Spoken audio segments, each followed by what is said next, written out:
آج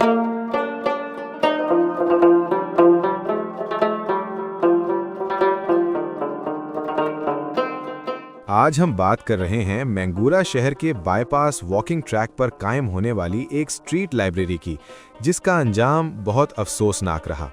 اس کہانی میں نیکی، امید اور بدقسمتی سے معاشرتی بے حسی کا عجیب ملاپ ہے۔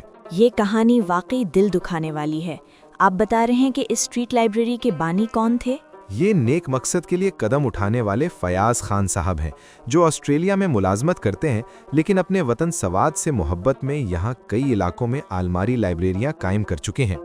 انہوں نے مینگورا کے بائی پاس پر دریا کنارے واکنگ ٹریک پر بھی ایک چھوٹی آلماری رکھی، جس میں اچھی کتابیں تھیں۔ یہ بہت خوبصورت مقام ہے جہاں لوگ چہل قدمی کرتے ہیں اور دریا کے کنارے سکون کے لمحے گزارتے ہیں۔ فیاض خان نے یہ خرچہ اپنی جیب سے ادا کیا؟ جی بالکل، آلماری سے لے کر کتابوں تک تمام خرچہ انہوں نے اپنی جیب سے ادا کیا۔ ابتدا میں اس نیک کام کی بہت تعریف ہوئی، سوشل میڈیا پر ویڈیوز بنے، خاص طور پر مینگورا کے تعلیم یافتہ طبقے نے اس عمل کو سراہا۔ لیکن پھر کیا ہوا؟ آپ کہہ رہے ہیں کہ اس کا حشر برا ہوا؟ افسوس کہ ابھی سال بھی پورا نہیں ہوا تھا کہ اس لائبریری کا ایسا حال کیا گیا جس کے بارے میں تہذیب یافتہ معاشرے میں سوچا بھی نہیں جا سکتا۔ پہلے آلماری کا شیشہ توڑا گیا۔ یہ تو انتہائی افسوسناک ہے۔ اس کے بعد کیا ہوا؟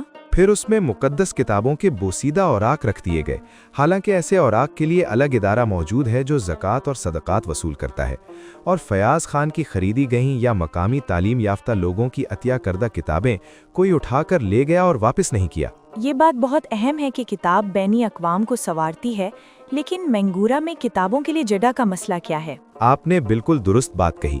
مینگورا شہر میں زرق برق ریسٹورانٹس اور جوتوں کی بڑی دکانیں تو موجود ہیں، مگر کتابوں کے لیے Shoaib sons G T road کے علاوہ کوئی خاص جگہ نہیں ہے۔ ایسے میں فیاض خان جیسے لوگوں کو خراج عقیدت پیش کرنا چاہیے اور اہل مینگورا کو اپنے رویوں پر سوچنا چاہیے۔ علم اور کتاب کی قدر کرنا ہمارا فرض ہے۔